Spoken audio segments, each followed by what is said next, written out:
Digital lockdowns and flashing ransom notes represent the visible edge of cyber warfare. These are high-impact events designed to rapidly encrypt files and demand payment. Advanced persistent threats operate on a different timeline. This is cyber espionage, where the objective is long-term observation. The software is designed to reside within a network for years, silently harvesting data without ever disrupting the target's daily operations. Among the most active of these groups is APT32, also known as the Ocean Lotus Group. Security researchers characterize them as a well-resourced hacking organization whose operations consistently align with the state interests of Vietnam. Their targeting is precise. They monitor foreign corporations building manufacturing or hospitality facilities in Vietnam, alongside foreign government agencies and political dissidents who speak out across Southeast Asia. To reach these targets, APT32 must bypass corporate firewalls and modern security suites. They achieve this not by overwhelming the system, but by finding a way to be invited in. The initial breach begins with a tailored, multilingual email. Attached is an ActiveMIME web archive, a file that looks like a standard Word document, but allows the attackers to bundle complex code and web functionality into a single attachment. When the victim opens the file, they are greeted by this image. It is a fake Gmail-themed security alert, claiming the document is protected and requiring the user to click Enable Content to view it. Other versions of the trap use a fake Windows text encoding error. The document displays garbled characters and a convincing pop-up box, instructing the user that they must enable macros to properly render the font. While the user reads these messages, invisible signals are already firing. APT32 embeds HTML image tags and uses commercial sales analytics software to track the victim's behavior in real time.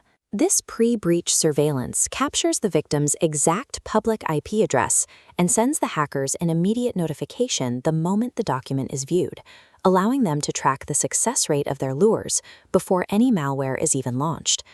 In this model of warfare, the traditional firewall is irrelevant. The attackers are targeting human psychology to secure their entry. Everything changes the moment a user believes the fake error message and clicks Enable Content. This flowchart shows the immediate technical cascade. Malicious macros create scheduled tasks that reach out to command and control infrastructure. To avoid detection, payloads are injected into memory. By staying off the hard drive, the malware avoids traditional antivirus scans. The toolkit is a hybrid. It utilizes commercially available backdoors like Cobalt Strike to blend in with legitimate network traffic, alongside proprietary custom-built malware such as Windshield.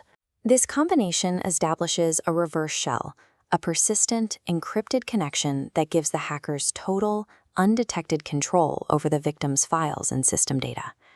By relying on in-memory execution and legitimate system functions to deliver their code, APT32 effectively turns the computer's own operating system against itself. Once established inside a corporate network, APT32 begins the slow work of intelligence gathering. They exfiltrate intellectual property and internal blueprints, eroding the target organization's competitive advantage. When targeting individuals, the focus shifts to the monitoring of political activism and the suppression of free speech, providing the state with real-time visibility into the activities of dissidents. To maintain this access, they actively clear event log entries and use obfuscation frameworks to scramble their code, making it nearly impossible for security teams to trace their movements. This lifecycle summary shows their persistence. They disguise malware as legitimate Windows hotfixes and use malleable profiles to ensure that the data they steal looks like ordinary network traffic. Their strength is adaptability. They do not just break into a network, they integrate themselves into the victim's legitimate IT environment. FireEye researchers note that while traditional superpowers remain the most active, APT32 reflects a growing host of new countries that have adopted these same dynamic offensive capabilities. The barrier to entry has finally lowered. Highly impactful operations are now accessible to any nation willing to invest in commercial tools and the flexibility to embrace new techniques. As these capabilities proliferate, private corporations and everyday citizens alike now find themselves in the potential crossfire of state-level interests.